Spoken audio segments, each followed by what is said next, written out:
உடலுக்கு தேவையான சக்தி, நம்மளுடைய தோல் வியாதிகள் சம்மந்தமான தோலுக்கு தேவையான நிறைய ஆற்றல், இந்த சூரிய ஒளியை தோலில் படும்போது தோலுக்கு தேவையான ஆற்றல் நம்மளுக்கு நல்லா கிடைக்கும். நம்மளுடைய தோல் பிரச்சனைகள்லாம் சரியாகுன்றது எல்லாருக்குமே தெரியும். அதே போல் உடலுக்கு எலும்புகளுக்கு தேவையான சக்தியும் நம்மளுக்கு கிடைக்கும். ஒரு சூரிய ஒளி காலையில் இவ்வளோ விஷயங்களை பண்ணுது.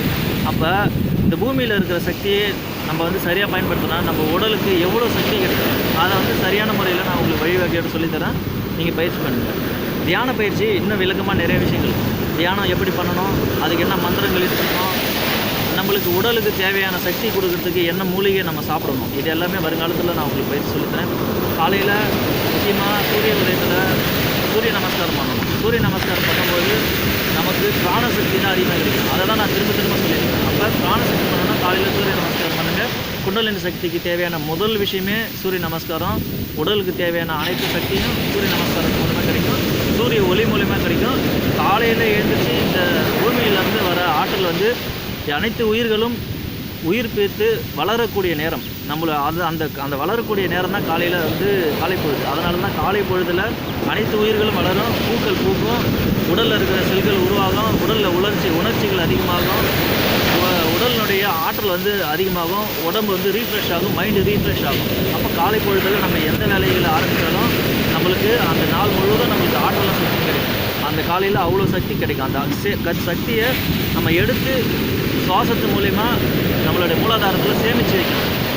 அதுக்கு தான் காலையில் எழுந்திரிச்சு நீங்கள் தியானம் பண்ணணும், சூரிய நமஸ்காரம் பண்ணணும். சூரிய நமஸ்காரத்துக்குன்னு தனி வழிமுறைகள் இருக்குது, அதை நான் அடுத்த வகுப்பில் சொல்லித்தரேன்.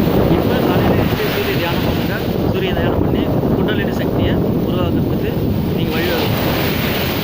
தொடர்ந்து நம்மளுடைய சேனலை நீங்கள் பாருங்கள். சேனல் மூலிமா உங்களுக்கு மருத்துவம் சொல்லித்தரேன், சேனல் மூலிமா வந்து உங்களுக்கு தியானம் சொல்லித்தரேன். சித்தர்கள் முனிவர்கள் அந்த காலத்தில் மக்களுக்கு எழுதி வச்சுட்டு தான் போனாங்க, மறைமுகமாக தான் எழுதி வச்சுட்டு போனாங்க. நான் உங்களுக்கு என்னுடைய நாலேஜுக்கு தெரிந்த அளவுக்கு நான் உங்களுக்கு எல்லாத்தையும் விளக்கமாக சொல்லித்தரேன். ரகசியமாக இருக்கக்கூடிய அனைத்து விஷயங்களையும் பிரம்ம யோகத்தின் மூலிமா தான் நம்ம குண்டலினி சக்தியை செய்ய முடியும். அதுக்கு பேர் தான் வாசி யோகம், ராஜயோகம்னு சொல்லுவாங்க. இதை நான் உங்களுக்கு சொல்லித்தரேன். மக்கள் அனைவரும் இறைநிலை அடையணும், நோய் நொடி இல்லாமல் வாழணும், நல்ல ஆற்றலோட சக்தியும் தொடரணும். நம்ம எதுக்காக பிறந்தோமோ அதை அடையணும், சாதிக்கணும். அதுக்கு தேவையான சக்தி வந்து நம்மளுக்கு குண்டநிலை சக்தியில் மூலாதாரத்தில் தான் இருக்குது. மூலாதாரத்தில் வந்து சகஸ்காரத்துக்கு போகிற 7 சக்கரமும் ஓப்பன் ஆனால் தான் நம்ம சாதிக்க முடியும். 7 சக்கரங்களும் 7 தோள்கள் மாதிரி. அதை வந்து நம்ம வந்து அதுக்கு உயிர் கொடுக்கணும், சக்தி கொடுக்கணும். சக்தி கொடுத்தா மட்டும்தான் நம்ம வந்து ஜெயிக்க முடியும். சரிங்களா? அப்போ தான் நம்ம வந்து இறைநிலைக்கு போகிறதுக்கு நம்மளுக்கு தேவையான